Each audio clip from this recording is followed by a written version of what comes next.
Thank you very much, Mr. Chairman. Honourable members, I am very grateful to President-elect von der Leyen for nominating me as Commissioner-designate for Trade. And I hope at the end of this hearing that you will feel able to place your trust in me to fulfil this role. I am no stranger to international trade because as Commissioner for Agriculture and Rural Development, I have been working closely with the outgoing Commissioner, Cecilia Malmström. Her legacy is a very positive one, which I hope to build upon. And I have experienced firsthand how international trade is the lifeblood of the European Union economy, with exports of goods and services supporting 1 in 7 jobs. So I believe that the European Union's trade policy can and must provide real opportunities for sustainable growth, for stability and predictability in an increasingly volatile world, while offering EU businesses a level playing field and a protection from unfair trading practices. But trade policy must also be able to evolve. We need to show that it is relevant and fit for purpose to address the new challenges to our security, our strategic autonomy and our technological leadership. And it must also reflect and promote our values in the European Union and what we stand for, especially in areas like climate action, sustainable development, labour rights, standards and women's empowerment. Before highlighting my priorities, let me reassure you that if I am confirmed, I will continue to build on the transparent way in which trade policy has been made during the period of the last Parliament. I will be a regular visitor to this committee and in the plenary to respond to your issues of interest. I will also ensure that you have timely access to all the information you need, and I note very carefully what you have suggested, Mr. Chairman. I will be supportive in encouraging the Council to listen to your views in making progress on legislative files and in avoiding provisional application of trade agreements before you have had the chance to give your consent. And I will work with you to project, explain and promote our trade policy to people across Europe and beyond. Accurate and professional communication of our trade relationships is important. So I want to turn now to the 5 main priorities for trade policy in this mandate. Firstly, we must support a stable, predictable and rules-based trading environment by strengthening the World Trade Organization. Secondly, we must manage our relationships and continue to build partnerships through trade around the world, with a particular focus on our direct neighbourhood and on Africa. Thirdly, we must open markets and make trade a reality for EU businesses of all sizes. This also means that existing agreements should be fully implemented and better enforced. Fourthly, we must ensure that we have the tools to enable fair and open trade and a level playing field both internally and externally. And fifthly, we must ensure that trade is sustainable, promoting the European Union's values and focusing on climate action, in line with the priorities of the incoming Commission and the concerns of this Parliament. So I want to take each of those 5 in turn. Trade cannot fulfil its potential without the stability and predictability that comes from a rules-based multilateralism. In President-elect's words, multilateralism is in Europe's DNA. It is our guiding principle in the world. My Commission will keep on championing this approach and ensure that we uphold and update the rules-based global order. So the international rules-based trading order with the World Trade Organization at its core is facing its biggest challenge to date. The WTO is essential, but it needs to be updated. It offers a route to resolve trade disputes based on rules rather than the law of the jungle.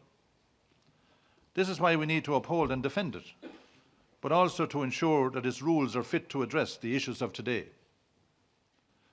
The European Union has already played a leading role, with this Parliament's support, in trying to address this difficult environment.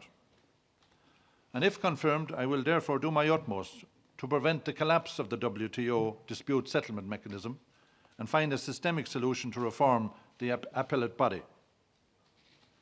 At the same time, I will work hard with other WTO members to reinvigorate the negotiating function of this organisation. We should focus first on concluding negotiations on fishery subsidies as mandated by Sustainable Development Goal 14.6. Domestic regulation in services and investment facilitation will require an extra push in view of next summer's 12th MC11 conference in Kazakhstan. I am also keen to work with others to advance the e-commerce negotiations, to prepare an initiative in the second half of 2020 to build a new way forward for the WTO. The rule book needs to be updated to address issues such as the rampant use of subsidies by China and others and forced technology transfers. In the current international context, too many of our partners are on the path towards protectionism. Europe needs to speak up for fair, open and rules-based trade. If confirmed as Trade Commissioner, our partners can expect a counterpart who is willing to show leadership, work constructively and strive for positive outcomes. But I'll also be strong in standing up for European Union interests and our values when needed. The transatlantic partnership has shaped international relations and the global order for the past 70 years. The United States has played a long-standing role as an essential supporter of the open global trade system. But some of the concerns of the United States about the global trading system are ones that we share, though we firmly believe that changes are best achieved within rules. So the European Union will continue to move forward on areas of common interest and work to reduce trade tensions. For example, those areas that can be agreed and implemented, as happened in July 2018 between President Juncker and President Trump. Or we can work trilaterally together with Japan to develop common approaches on aspects of WTO reform. I am committed to work on a positive transatlantic agenda, and I will be open to the rapid resolution of trade disputes with my US counterpart. We achieved this year on the hormone-free beef quota, but to reach our objective, we need to have willing partners. The relationship between security, technology and trade is evolving very rapidly. It's affecting our relationships with all major players, and we are ready to engage with the United States on these issues, in particular the security aspects of investment and export controls. We share a common understanding on the challenges posed by China's use of subsidies and the heavy involvement of the state in its economy. It stands to reason that we should find grounds to cooperate with our transatlantic allies and Japan on such strategic questions. But our relationship with China is also important and vital. It remains a source of wealth and jobs on both sides. Our companies need to be able to compete with Chinese companies, though, on a level playing field, both in China and within the European Union. This is not the case today. I will pursue active dialogue and engagement, including in areas of common interest, such as climate change, environmental protection, the reform of the WTO, including discipline on industrial subsidies.